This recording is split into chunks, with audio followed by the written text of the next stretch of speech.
What's going on YouTube? Welcome back to the channel. I know it's been a little while. 2, 3, 4, I don't know. Something months.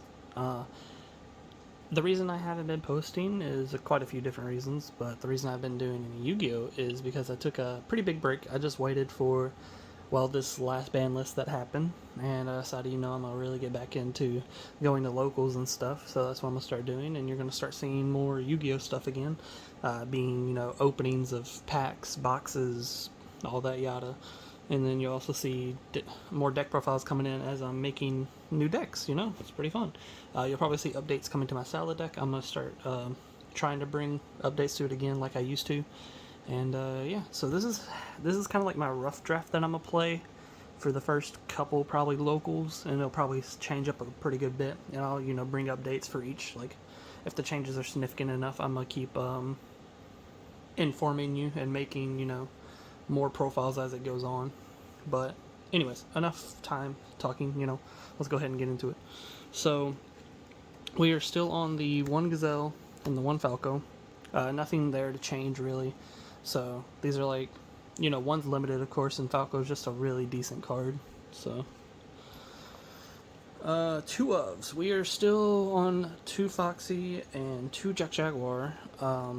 I kind of want to play a third Foxy, but I don't have a third one right now. So right now we're just on 2 Foxy, 2 Jack Jaguar. It seemed to work just fine, but I would like a third. So that'll probably be a change seen later on. But for now, this is how I'm playing it.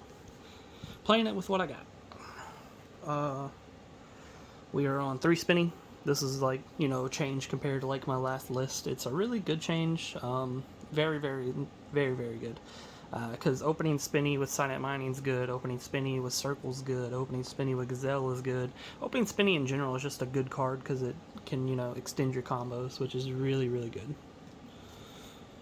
Non-Salamangreat monsters we're playing is 3 Flame Buffalo and 3 Parallel Exceed.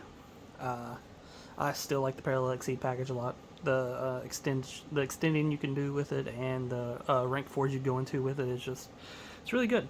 And Flame Buffalo is just a really, really good card because you get to draw 2. I know a lot of people like Debug, but I've said it every time, I don't like Debug, so that's why I play the 3 Buffalo. Hand traps. We are on Triple Ash, Triple Bell, and Double Nib. I don't know if Nib's gonna be that great. It's just like it's kind of like an idea I'm having right now. If it's not that great, it's probably just gonna go into the side, because if it's not that good of a main deck hand trap, I'll move it over to the side deck hand trap spots. Now I know Bell is not as good as probably Crow right now. I know Crow's probably better, but that's how I'm playing it right now. We do play 3 more hand traps, but I got it in the trap section, which you probably already know what it is now since I said that, but yeah. These are the hand traps I'm playing. Again, I don't know if Nib's going to be that great, but maybe it will. Spells. The only one of spell we play is Sanctuary, because any more of it's just bad. 2 elves we play Potted Desires at 2 because it came back to 2. For some reason it went to 1 at one point, and then they brought it back to 2. I don't really get that. And we also play 2 Will. Will, is that card that helps you get around Nibiru or just extend in general, so it's just a really solid card. As for something that changed that's pretty good, we have 3 Circle instead of just 2 Circle, which is great. Now if we can only get Gazelle back in some sort of way, but for now 3 Circle is really good. I mean, that's just easier ways to get to our Gazelle and more consistency for our deck really, so nothing really to complain about there. On top of 3 Circle, we also still play the 3 Silent Mining.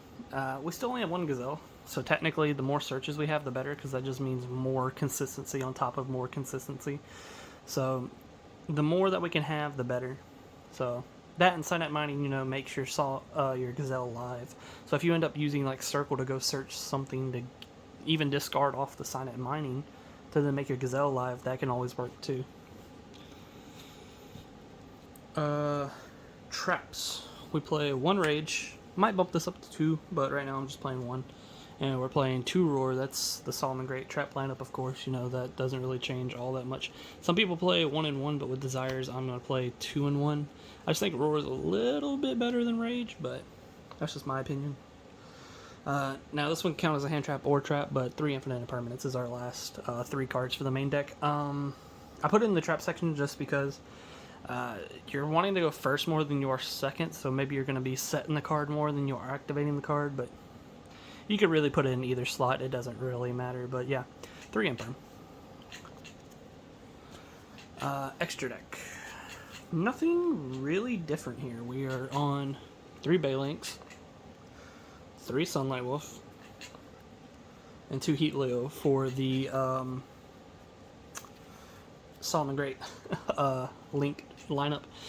If I had a Heat Soul, I might try it, but if you're wanting to try the Heat Soul, I'd say just cut one of the YuGiOhs and throw in Heat Soul in replacement. I'm wanting to try it. I don't think it's that amazing, but I can see where it can have its potential of being like good in the deck. So we also play Appaloosa. This is technically supposed to be a Link 5 that I want to play, which is the Underworld Goddess card. I'll put it up on the screen if I can find the card. I just can't remember the name, so I'll put it up on the screen, but this is kind of like a filler card, really. But going into it isn't terrible, but you're not going to go into it as much as other decks might go into it, so just keep that in mind.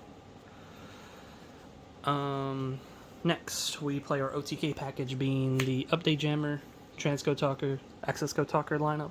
I mean, this Otk package is kind of what makes Salad so explosive. You know, you control the game for a bit, and then you go into your Access Code Talker OTK and just blow up the board and go for the OTK. XYZs, we play 1 Mirage Stalio. This card's at 3 now, right? Yeah, 3.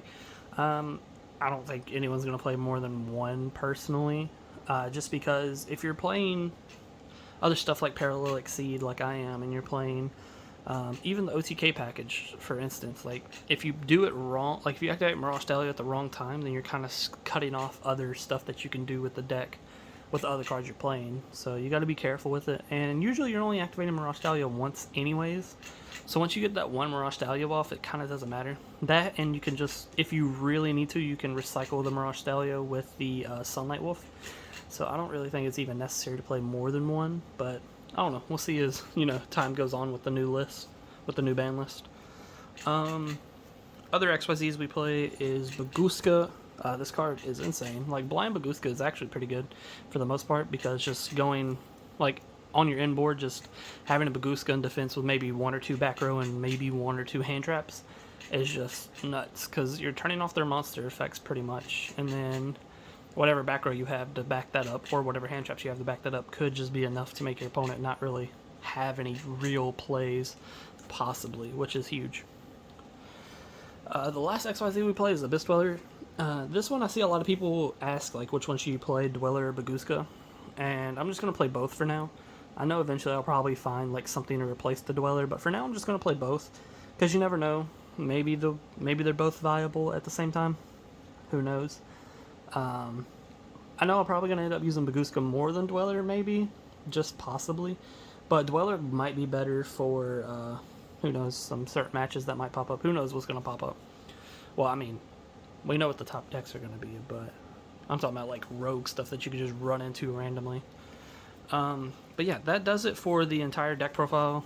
That is my rough draft of my Salamangreat deck for this current meta. So I hope you guys enjoyed it.